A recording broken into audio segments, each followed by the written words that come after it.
Everyone বন্ধুরা কেমন আছো? আমি একদমই ভালো নেই। কেন ভালো নেই সেটা না হয় তোমাদেরকে এখনই আমি বলবো।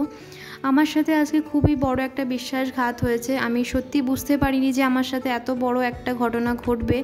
যদি আমি আগে থেকে জানতাম তাহলে হয়তো আমি নিজেকে মনকে শক্ত রাখতাম যে আমার সাথে এটা ঘটতে চলেছে, আমি নিজের মনকে বোঝাতাম। কিন্তু সত্যি আমি বুঝতে পারিনি যে আমার সাথে এরকম হবে।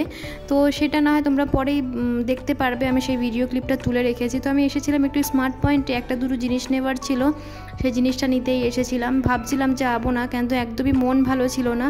কেন যাকে আমি এতটা ভালোবেসেছিলাম সে আমার সাথে এরকমভাবে বিশ্বাসঘাত করবে সেটা সত্যিই আমি কল্পনাও করতে পারছি না। যে আমি যাকে দেখার পরে যে তার রিয়াকশানটা এরকম হবে, আমি কি বলবো, সত্যি আমি বলার ভাষা কোনো খুঁজে পাচ্ছি না যে আমি কি বলবো কি না বলবো।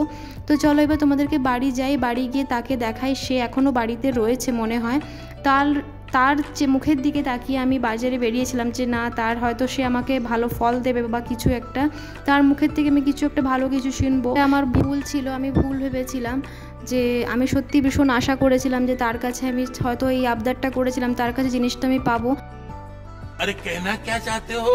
ঘরে ঢুকতেই দেখি A few moments later আমার মা একটা বড় আইসক্রিমের ডিব্বা রেখে দিয়েছে। সেই ভালোবাসার জিনিস হলো আইসক্রিমের ডিব্বাটা। আমি ওকে এতটা ভালোবাসি। মাকে জিজ্ঞাসা করলাম, মা এতে কি আছে? মা বলল, খুলে দেখ, তোর পছন্দের জিনিসই আছে। रुको जरा सबर करो। খুলে দেখার পরে সত্যি মনটা ভীষণ ভেঙে গেল। गजब बेइज्जती है। কি একটা ইয়ার্কি একটা লিমিট থাকে, এটা কি? बड़ा हरामी हो बेटा।